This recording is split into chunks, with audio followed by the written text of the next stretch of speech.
Peace and greetings. What's good? It's Naya here. Welcome back to my channel. And in this video, I'm going to talk about how I like to use significator cards. Some people choose not to use them. I know when the concept first came to me, I was kind of like,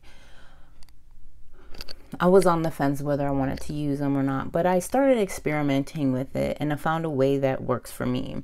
So the two decks that I'm working with here, okay, so one of the biggest issues with significator cards in general is that people don't want to leave their main deck short of the significator card. So what I opted to do was, pick 22 majors from a different deck. Not all of us, but many of us have more than one deck. So if you have at least two decks, you can do this. So let me give you a couple different, I guess, scenarios that I've come across that I found this technique to be extremely beneficial. So there are some times when somebody comes to you for a relationship reading and they may tell you the backstory and it may seem very complex and complicated. And I'm pretty good at distinguishing energies.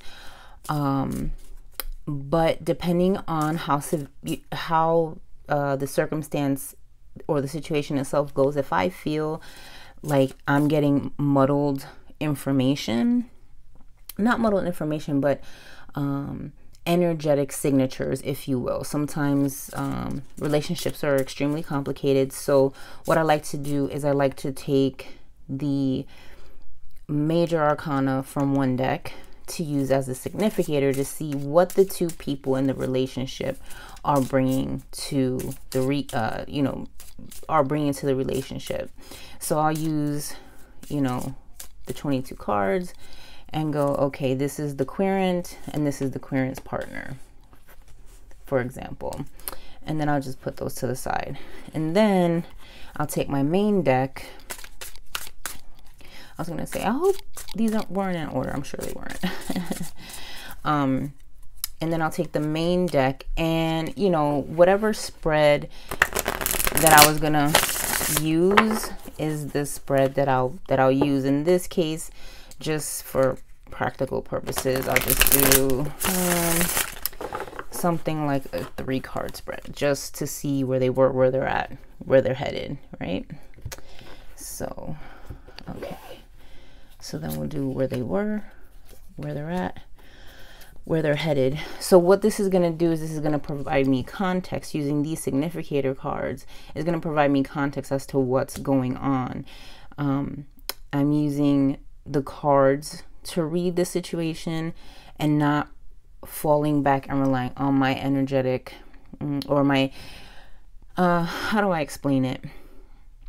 When you read a lot, sometimes there's different situations where your energy can get drained just because you're doing a lot of energy work in this regard.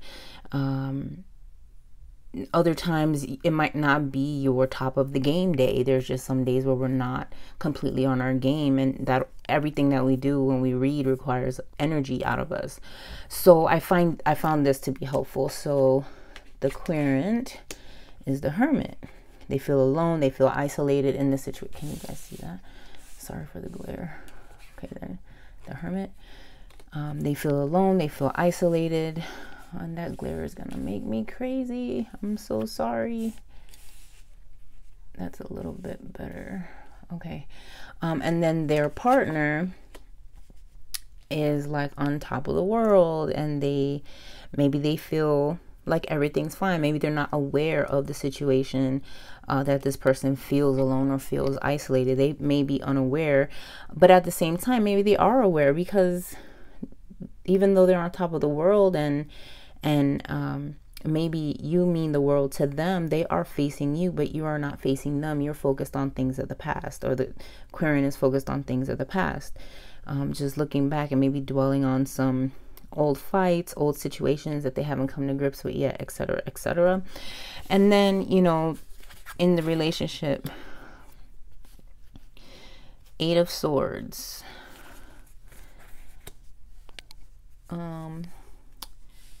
3 of Wands, and the 10 of Swords. Very interesting. So I kind of, just looking at this and then looking at these specific significator cards, I can kind of go, okay, well, we have Swords here. They're progressing, right? It started off with the 8 of Swords. Maybe somebody was in the dark. Somebody felt hurt, and somebody is stuck in that hurt, which I feel is regards to this. Now, Marseille is really interesting because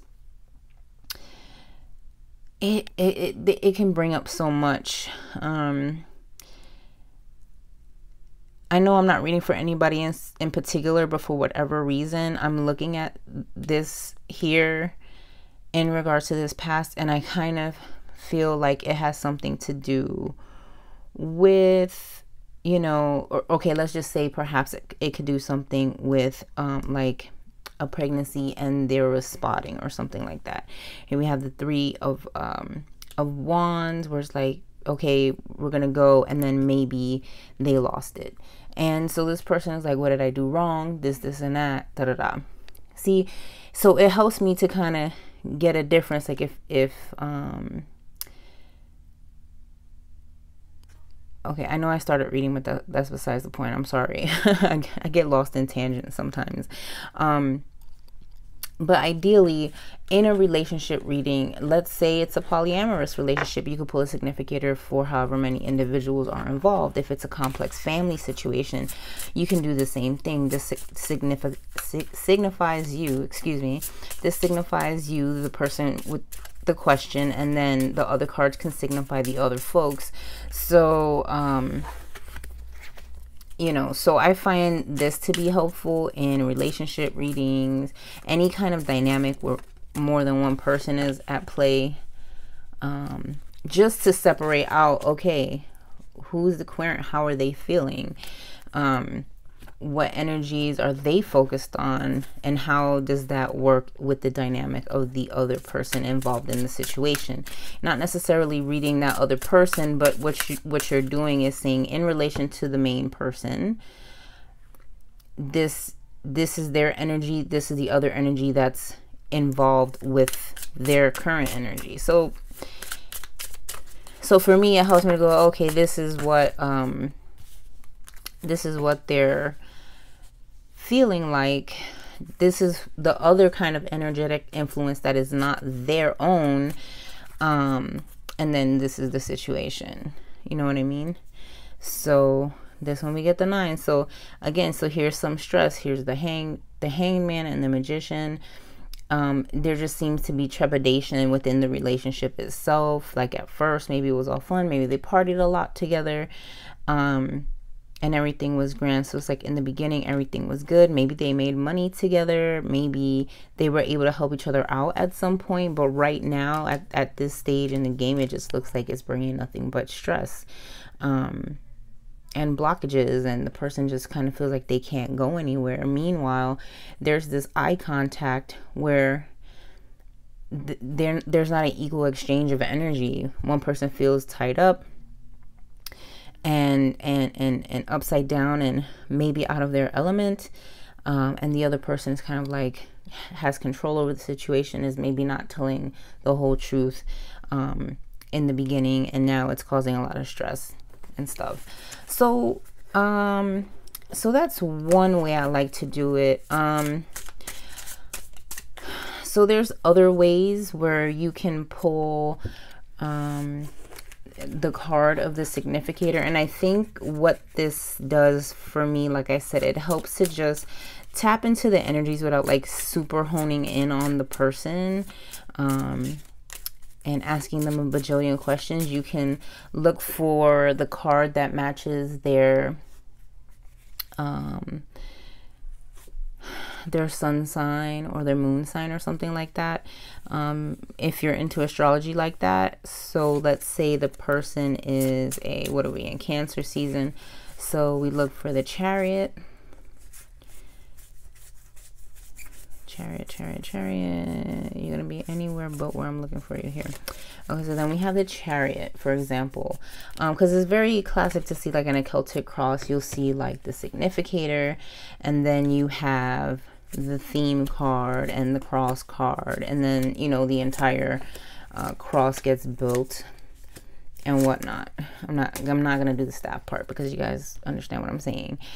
I always found this to be interesting because you can't see that card, but if you were to pull it up and look at it, like this is the person's energetic frequency in this situation right now, they are going for with the theme being about money or work or project, something that they're doing over and over repetitively to manifest something, right? And the Chariot is saying they're going out and they're doing that. They're being very that just might be a general part of their like they intuitively know what projects to go for, etc. So it helps you give a context without like over weirdly staring at a person. So I think this is helpful if you're one of those people who may have a difficult time making eye contact with people when you talk to them. And I think in some cases and in some cultures, it's considered rude, or the opposite is true, to, you know, kind of stare somebody in their eyes when you're talking to them. But I think when you're doing a tarot reading, you kind of, yes, of course, you're reading for the person. But it's also very helpful to kind of have that, that card represented right on the table, right with the cards, just so you can kind of go, okay, this goes back to this is going back to the person's right there, boom. So I mean, it's something that you don't have to put it like right under there, because I think that that's annoying, but I usually do like to pull it out and keep it somewhere where I can just kind of reference back when I start to feel like I'm straying too far, or the story starts feeling discombobulated. It's like an anchor to bring the story back to.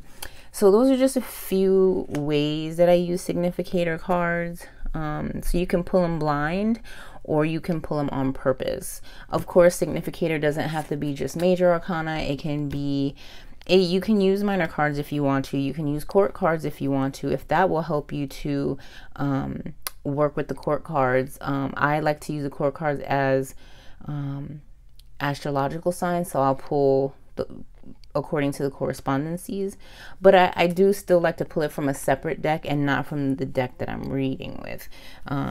So yeah, so I hope that helps. Much love, many blessings, peace.